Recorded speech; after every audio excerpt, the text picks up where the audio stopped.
anyone who watched Minions and Monsters, which is the 7th movie in the Despicable Me franchise, has no idea how the original idea for the first movie, released way back in 2010, was completely different. To give you an idea, the Minions didn't even exist. Can you imagine such a thing? Get ready and stick around with us, because this video is going to blow your mind. Sergio Pablos is a Spanish animator who spent years working at Walt Disney Animation Studios. He worked on Tarzan and Treasure Planet until he founded his own company. And during this time, he developed a concept called Evil Me. It wasn't a book adaptation, it wasn't a sequel, it wasn't a studio assignment. It was an original project built from scratch and drawn by his own hands. His concept was simple, but brilliant. Take the most recognizable type of movie villain out there, the bald, evil genius who wears a cape and is obsessed with gadgets, and tell the story from his point of view. A movie about a man who considers himself a magnificent monster and discovers, through 3 little girls, that he is actually capable of loving. Everything was going well until DreamWorks Animation announced a project called Megamind in 2008 that told the story of a bald supervillain who accidentally turns into a hero. Illumination saw DreamWorks' announcement and panicked. They wanted Evil Me to hit theaters before Megamind, and that's when they found a Paris-based animation company called MacGuff, owned by Pierre Coffin, who you might know as the guy who voices all 899 Minions. As we mentioned, the movie was called Evil Me, but that title was changed because of the United States government.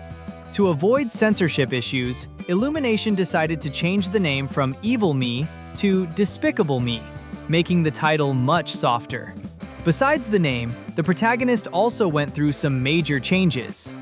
The first one is that the character's name was spelled with 2 O's, Gru, and not Gru with a U at the end. Other than that, in the beginning, our favorite villain was going to have a Dracula-esque vibe, and was going to be pretty terrifying and scary. But when directors Chris Renaud and Pierre Coffin took over the project, they looked at that vampire Gru and immediately said it wouldn't work, especially for a family movie. In an attempt to change Gru's look, there was a version where he had a skull-like face. Then, they pitched another version where he was really tall and skinny, but none of them hit the mark. It was then that, while watching an old 007 James Bond movie, one of them had the idea to use one of the villains named Goldfinger as a reference, mixed with Uncle Fester from the creepy Addams Family.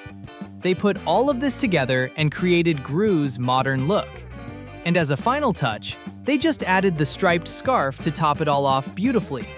Another thing that was totally different in the early development of Despicable Me is that there were superheroes in the story, with costumes and powers actively opposing Gru. In this version, Gru was treated much more directly as the traditional villain, the bad guy trying to execute a plan while the heroes tried to stop him. This version is closer to what you'd expect from a story with a villain protagonist. Gru has a plan, and the heroes have to stop him.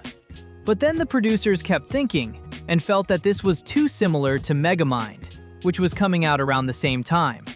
So, when Illumination fully took over the project, the superheroes disappeared completely. And in their place came something way more interesting. Vector, a villain even more useless than Gru.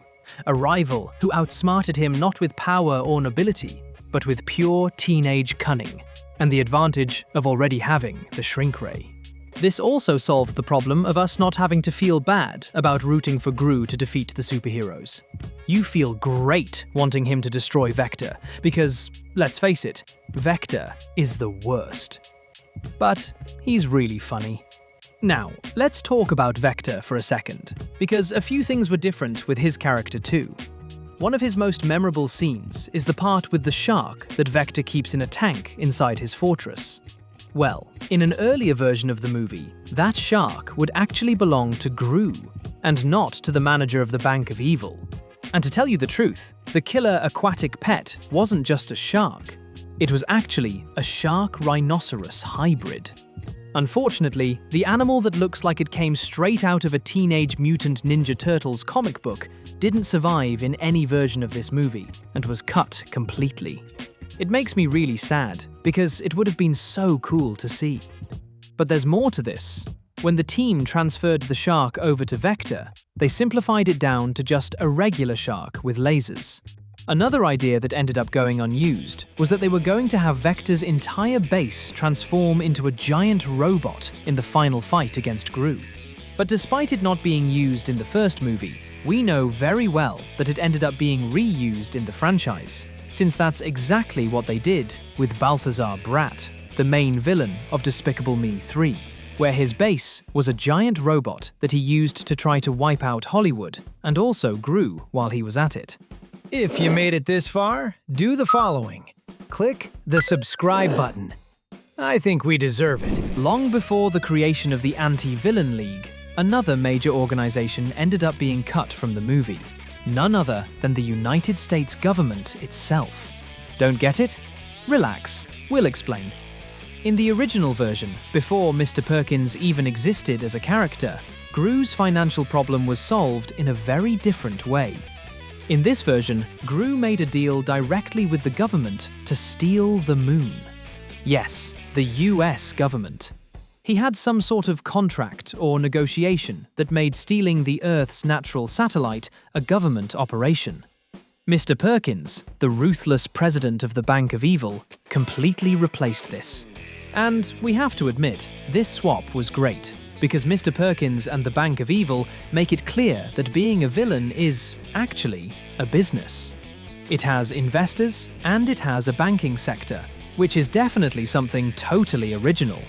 While writing the movie, a duo of secret government agents, a man and a woman, similar to the archetype of 007 and Kim Possible, was planned to be Gru's main arch-enemies. They were tasked with stopping Gru's missile plan, but would eventually end up captured. Early storyboards even showed Gru tying them both up above a piranha tank. They were ultimately cut when the directors shifted the story purely to a villain versus villain dynamic. Kyle is Gru's dog in the movie, but he wasn't always a dog. In the original story, Kyle was the name of Gru's human assistant, an Igor-type character who serves Dracula. But there was also a dog that, in this version, had a completely different name, Craggle. But here is where it gets weirder. Craggle the dog could talk. With the creation of the minions, which we'll talk about in a bit, the human assistant was completely cut, and his name was transferred to the dog. And the dog lost the ability to speak, which makes a lot more sense because, even though it's an animated movie, it felt more realistic this way. Another thing that was going to be very different is that the initial plan was for Margot, Edith, and Agnes to be much younger than in the movie released in 2010. The idea was that they, actually, should be about 3 years old each. However, in the final movie, Margot is 11 years old, Edith is about 8, and Agnes is about 5. This made each of them a unique person, instead of looking like 3 identical clones. On top of that, if the 3 were that little, Gru probably would have needed to change their diapers, which he only had to do after the birth of Gru Jr. And now we get to the big moment you've probably been waiting for. How, after all, did the Minions come to be, the main characters of the franchise? So, as you've already noticed, the original story of Despicable Me didn't feature a single one of the 899 Minions. They simply didn't exist. It was Pierre Coffin and Chris Renault who added them during pre-production. They wanted Gru to have henchmen, background characters, funny little guys that could keep the villain's lair always full and hilarious. So, the initial idea for what would become the Minions were monster-type characters. Figures like Frankenstein's monster and Medusa. Real horror and mythological creatures serving as Gru's henchmen, which might indicate that the new movie, Minions and Monsters, could have spawned from this exact idea. But the monsters didn't work out. So the next idea was big, muscular human henchmen. Think of the look of the henchmen in any generic action movie. But the problem was that the animation cost got way too high. Then someone remembered the Oompa Loompas from Charlie and the Chocolate Factory and the Jawas from Star Wars. Both groups were short beings and wore matching uniforms. Besides, in both cases, everyone was just very similar to each other. Meaning, it wouldn't be necessary to create each one individually, just a few versions and then multiply them. From that came the first short, big-nosed men in overalls. Then they turned into one-eyed robots, then into creatures that looked like lumpy mutants. They ended up playing around with colors, so yellow was used along with swimming goggles-style eye protection on a rounded pill shape. And suddenly, the minions were finally born. The decision to make a lot of them with just one eye was specifically a visual gag, and the overalls kept getting smaller over time. A profile on the design process noted that, in the final version, the overalls had gotten so short that they suggested a diaper or underwear. Just imagine, a bunch of minions running around in their underwear. Actually, we've had scenes like that already, but imagine if it happened during the entire movie. It would be way too bizarre. If you want more videos like this, comment down below, #more. We're leaving 2 really cool videos for you to stay with us here on the channel. Click and have fun. Thanks!